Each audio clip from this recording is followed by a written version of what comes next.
Bonjour à tous, bienvenue chez Corban. Je suis Ratemsa Tahir. Mon objectif aujourd'hui est de vous donner quelques astuces et conseils pratiques sur l'utilisation des tableaux croisés dynamiques sur Excel.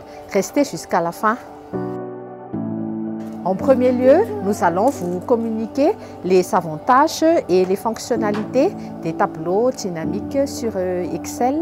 Et dans l'étape suivante, nous allons faire quelques exercices pratiques. Pour commencer, nous allons vous montrer 3 tableaux de base que nous allons travailler ensemble.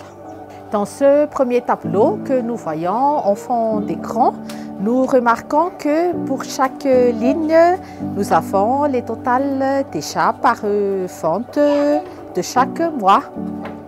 Et dans cette situation, nous n'allons pas utiliser les tableaux croisés dynamiques parce que ce tableau est déjà assez synthétisé. Nous avons facilement les totales par produit et par mois. Nous allons tout de suite passer dans le second tableau. C'est un tableau qui va synthétiser les dépenses domestiques sur 3 mois, janvier, février et mars. Nous remarquons que nous avons plusieurs totales, sous-totales par mois et donc nous allons tout de suite utiliser les tableaux dynamiques croisés. Et nous allons tout de suite passer dans le tableau 3. Si on regarde ce tableau, nous remarquons que les années ne sont pas bien triées. Les mois également sont un peu éparpillés.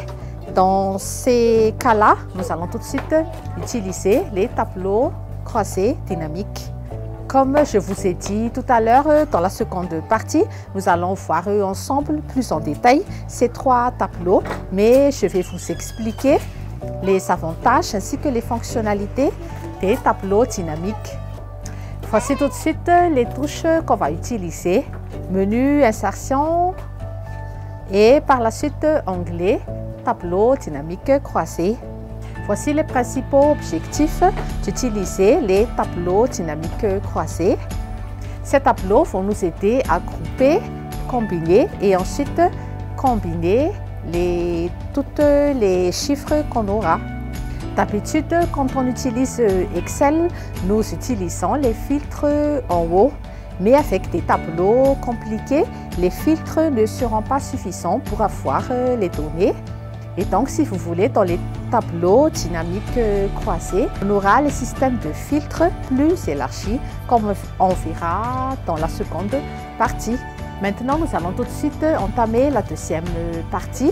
Nous avons au bas de l'écran des données concernant les dépenses domestiques sur janvier, février et mars. Nous allons essayer d'avoir 2 autres tableaux à partir de ce tableau qu'on a déjà. Premièrement, nous allons essayer d'avoir toutes les dépenses par mois. Et deuxièmement, nous allons essayer d'avoir les dépenses par catégorie. Et comme remarque générale, donc, nous utilisons des tableaux pour avoir des données, des résultats et par la suite établir des plans d'action. Là, nous avons pris un exemple où nous avons les dépenses à la maison, mais éventuellement dans la vente, au niveau du RH ou au niveau des départements logistiques, on aura à utiliser des tableaux plus compliqués qu'on va essayer de synthétiser à l'aide de cette méthode de tableau croisé.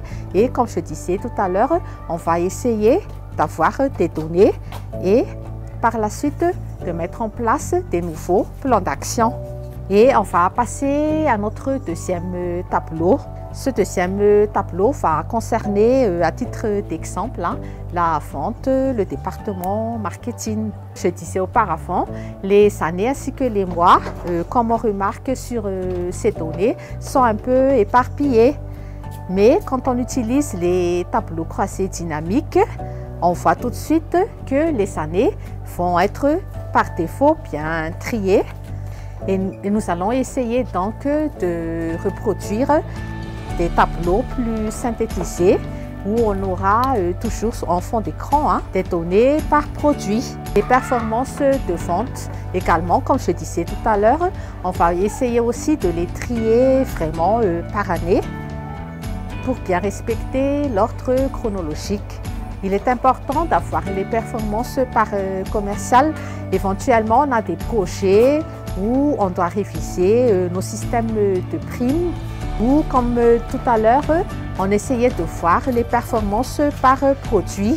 Dans la dernière colonne, on voit aussi les performances par région.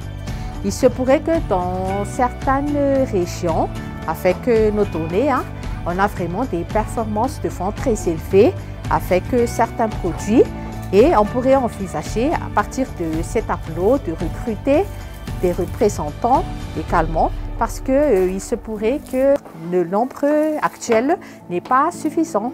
Et l'objectif également d'avoir les données comparatives, les données chronologiques par mois, par année et de regarder les tendances, les pics de croissance et de connaître aussi les raisons. On a des diminutions ou on a des augmentations et c'est vraiment l'utilité de bien analyser les chiffres qu'on a. Et en guise de synthèse, afin de bien exploiter nos données chiffrées, voici les 5 types de données qu'on devrait avoir dans nos types de reporting. Les données, les résultats, les plans d'action, les commentaires et il ne faut pas oublier les graphes. Voilà, aujourd'hui nous avons pu vous donner quelques conseils pratiques sur l'utilisation des tableaux croisés dynamiques de Excel. Si vous avez des questions, n'hésitez pas de nous contacter. Et toujours à titre de rappel, chez Corpan, nous faisons des recrutements, des formations, des coachings. Et n'hésitez pas si vous en avez besoin.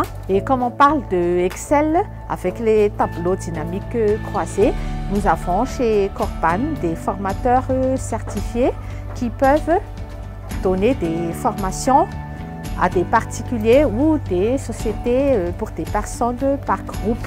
Si vous avez besoin de plus amples informations, n'hésitez pas de nous contacter.